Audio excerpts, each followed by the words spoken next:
I want to introduce Vickie Castro, our Gold Star mother. Give her a round of applause, please. Vickie Castro, Gold Star mother.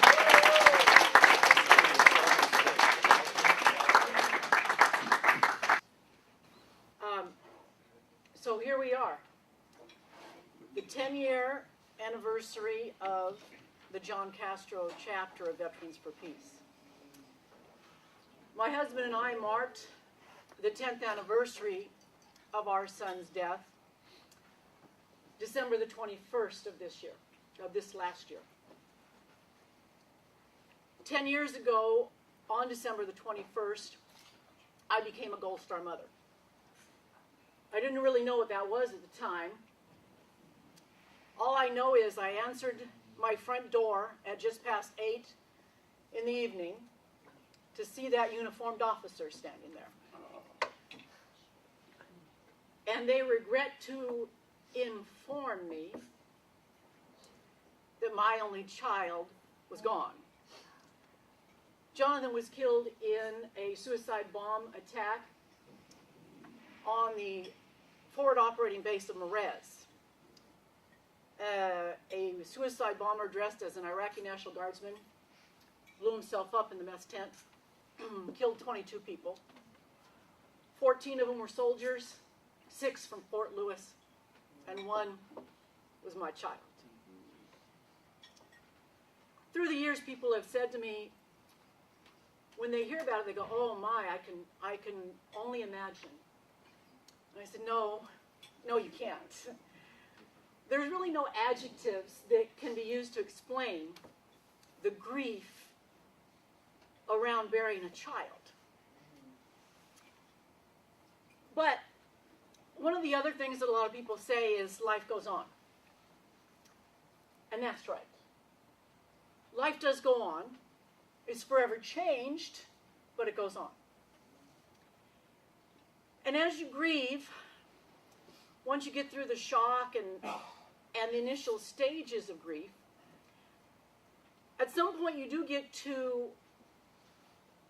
a spot where you have a new normal. I did find something online about grief that I think is very true.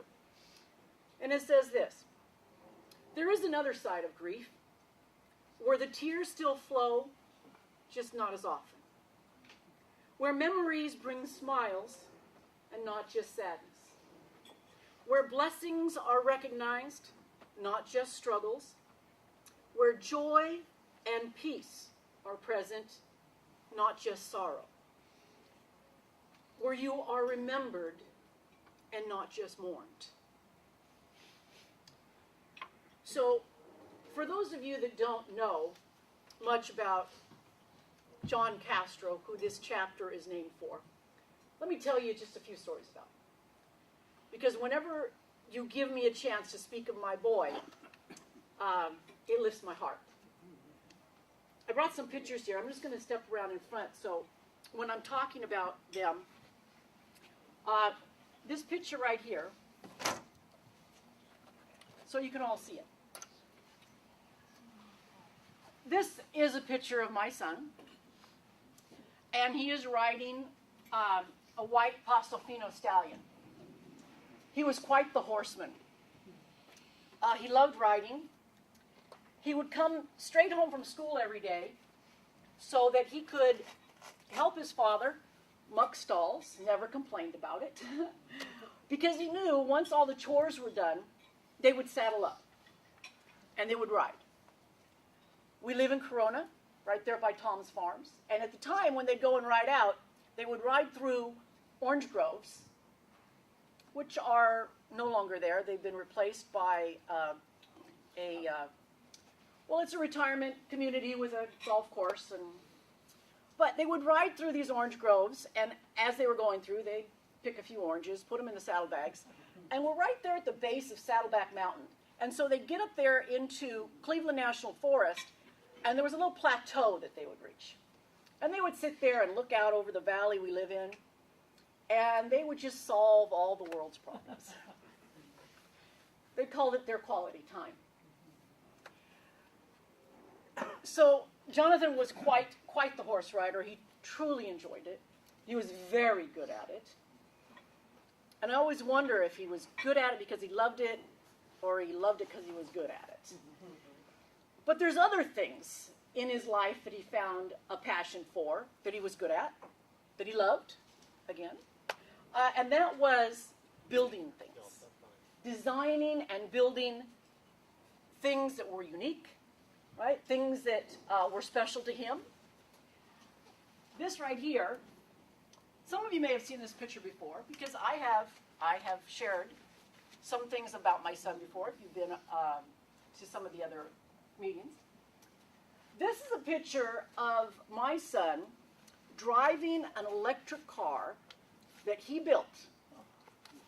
Every weld, every screw, the design. He designed the gear ratio that went into here.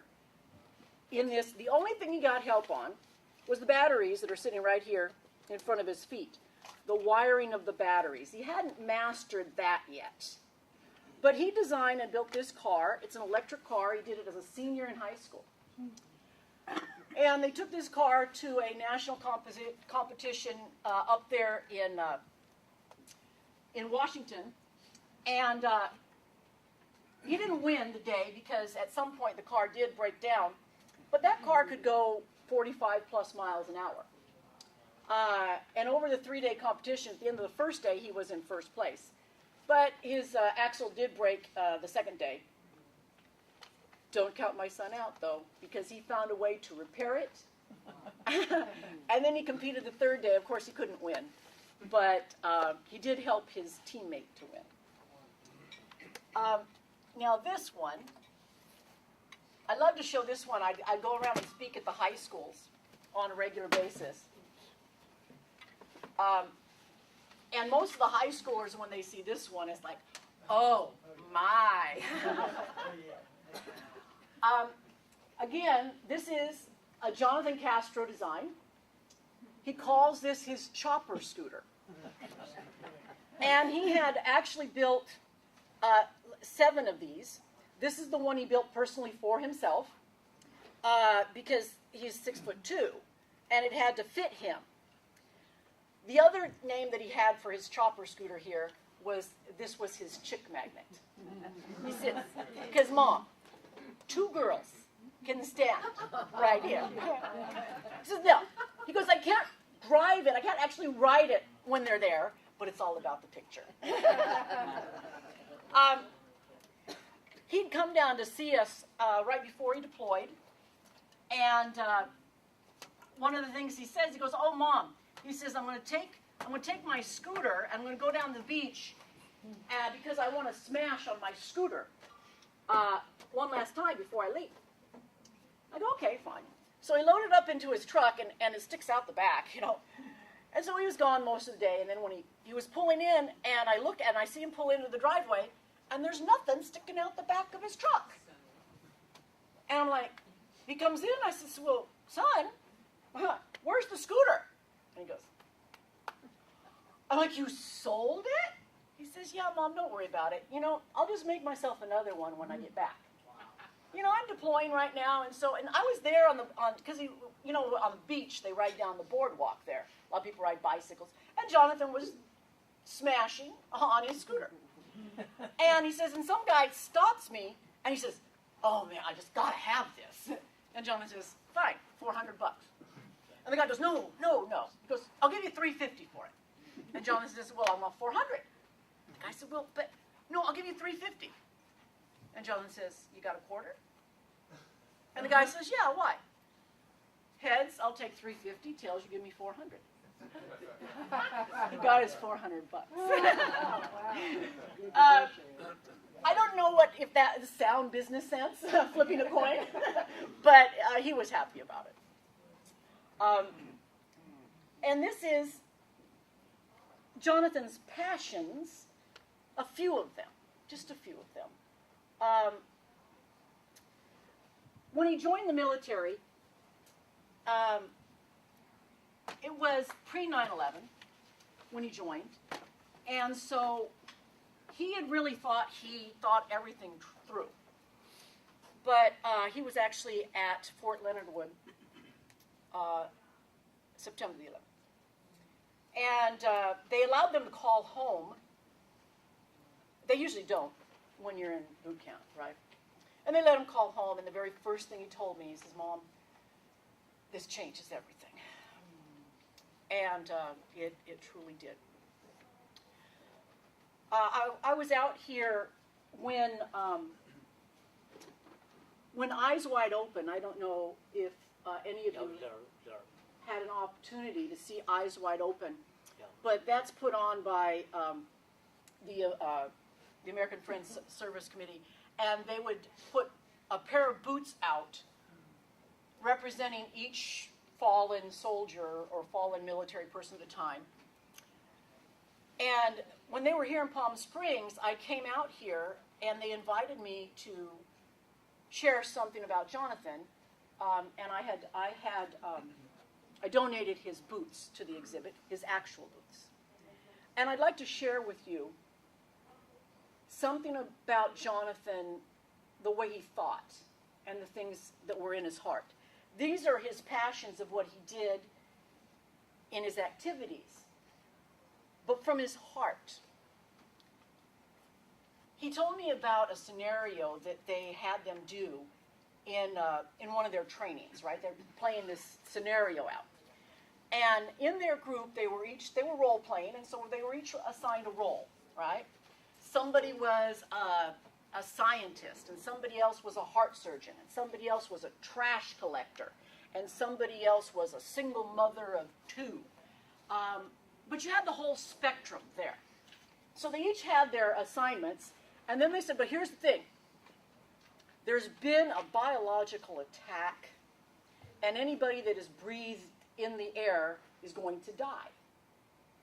But all of this group was in an enclosed room, safe from this bacteria that was out there. And the scientist on the outside, with his dying breath, tells them, hey, we figured out, though, this thing that's in the air, it has a 2-day life right now.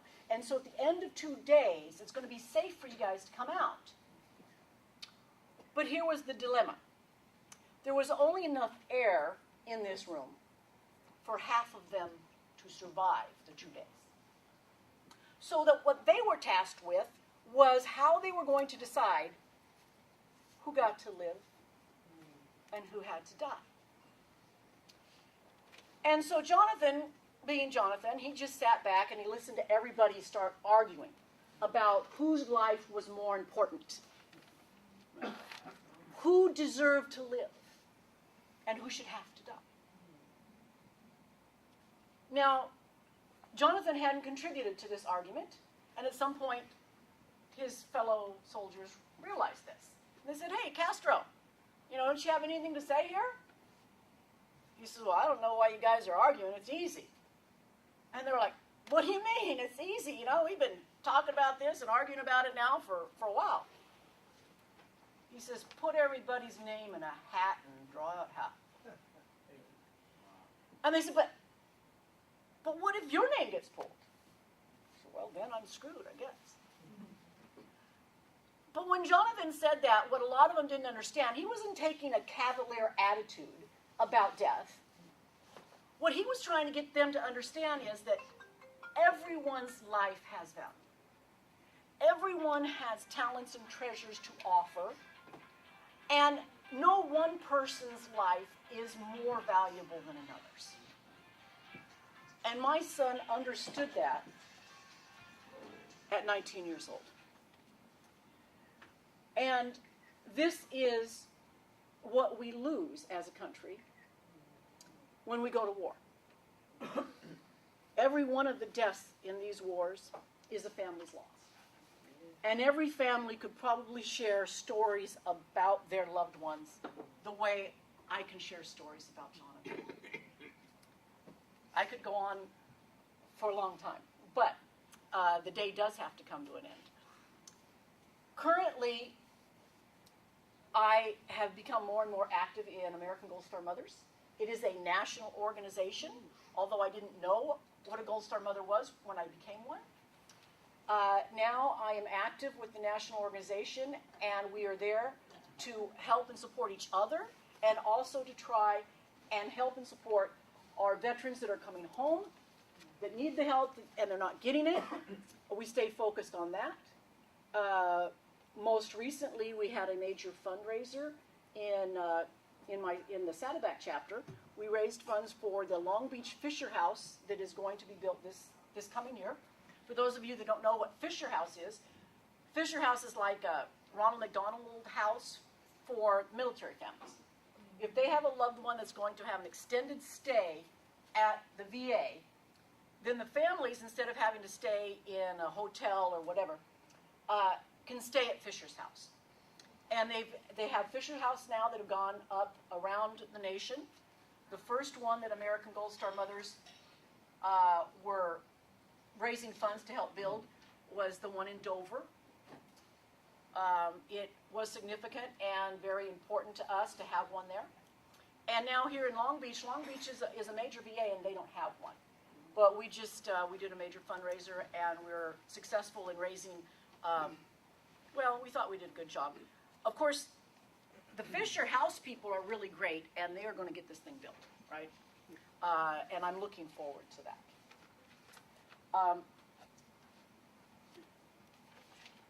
This is Johnathan Castro, the soldier. Johnathan was a proud soldier, and he really did love serving. The idea of the war wasn't all that appealing to him, but he did enjoy serving. When he joined, he told me, "Oh yeah, Mom," because he had this list of things that he wanted to do.